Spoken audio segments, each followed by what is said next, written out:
life so much better if you become an executive producer. Hey, you know, the Hiscox guys, they've been a great supporter of the program. Sure. You need to have small business insurance. Last 5 episodes have all had lawsuits in them. Exactly. And hey, listen, you might be in business with Mike Arrington and be involved in a lawsuit.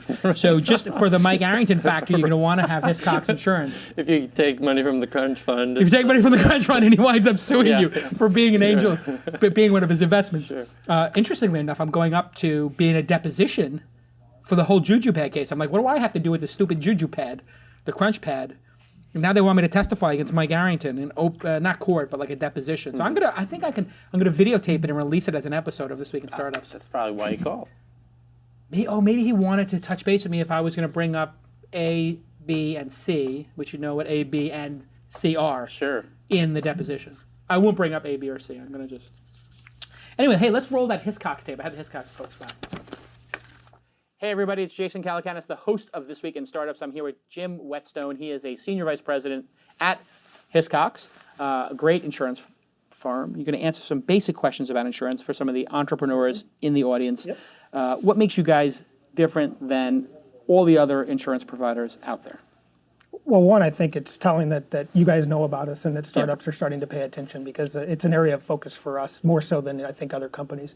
And just the distribution channels. We give startups the opportunity to purchase insurance directly online, and that makes us unique. And that's a very unique thing in the marketplace. Most people, you have to go deal with an insurance broker or you have to go through third parties, and it just becomes very time-consuming. And it's really not how entrepreneurs are used to doing something. You're used to just filling out a form and getting what they need. I think that's right.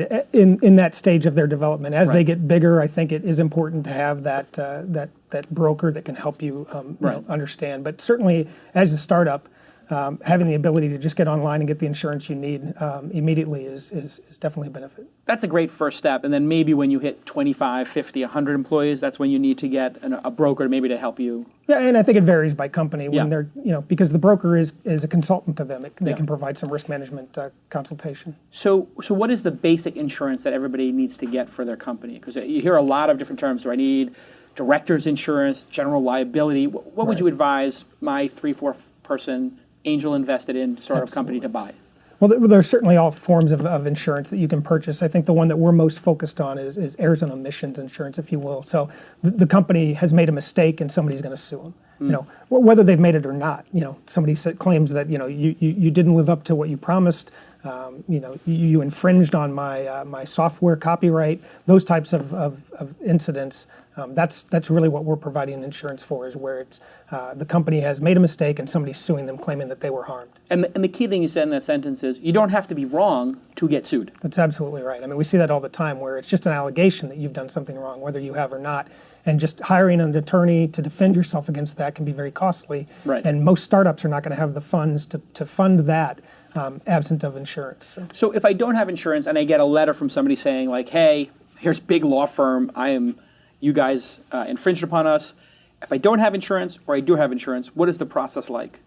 Well, certainly if you do have insurance, you can engage your insurance company, and they're there to assist you. I mean, we pride ourselves at Hiscox as, when that event happens, we put our arm around our client. We're there for them. So a phone call happens? A phone call. Hey, I've got this letter. Somebody's demanding some money, alleging that I've done something. I need to defend myself against this. Let's start down that path. We engage attorneys to defend in that case, right. And hopefully get to the point where it's resolved without any additional monies being spent. And if you don't, and you haven't taken the time to just get simple insurance online, basic errors and omission insurance, then you're left trying to find an attorney. You're calling an attorney if you can find one that knows the business. I mean, certainly we work with attorneys that know the business that these startups are in and how to defend them against those types of claims. And you're super aligned with the client because you both want to just see this ugliness get resolved quickly. We're both financially invested in it, and so again, we are partners in that scenario, and we're looking out for their best interests as well. Hey, thanks Hiscox. That was very informative.